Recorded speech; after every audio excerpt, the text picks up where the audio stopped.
Goats, ducks, and chickens are characteristic animals found on pastures and in barns of farms around the world.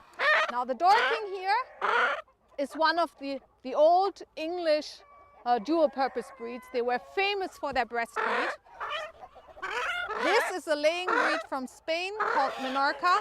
But the poultry here at a small farm in Cedar on the outskirts of Nanaimo, plus 2 horses and a small herd of goats, are heritage breeds, which at one time had commercial value, but are in danger of becoming extinct. Spanish Mustangs, obviously they were the horses that came to the Americas with the Spanish.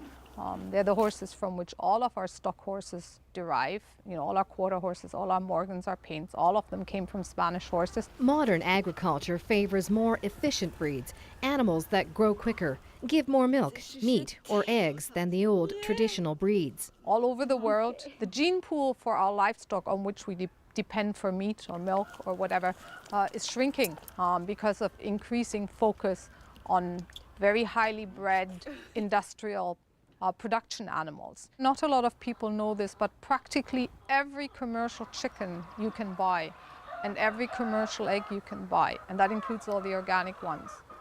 The genetics for those are owned by 4 companies in the world. 4.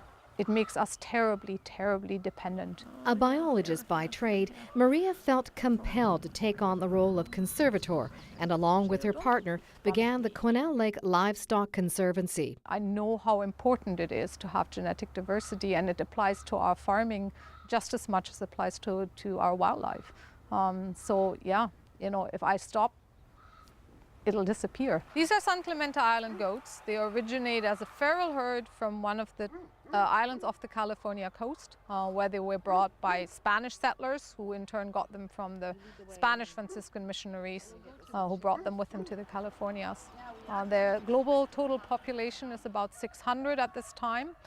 We have around 10% of that population, the biggest remaining herd in the world. The Conservancy depends on volunteer labor and cooperative ventures.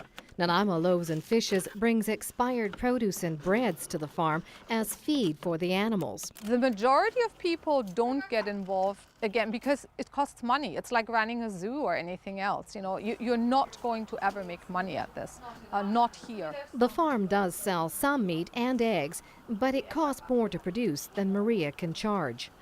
This one, this little girl here, this is probably our most productive laying breed, even though she is small, and her eggs are smaller as well.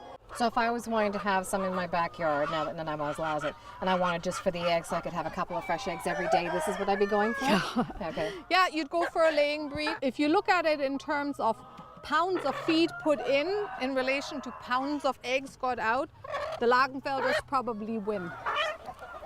And there is the grower program.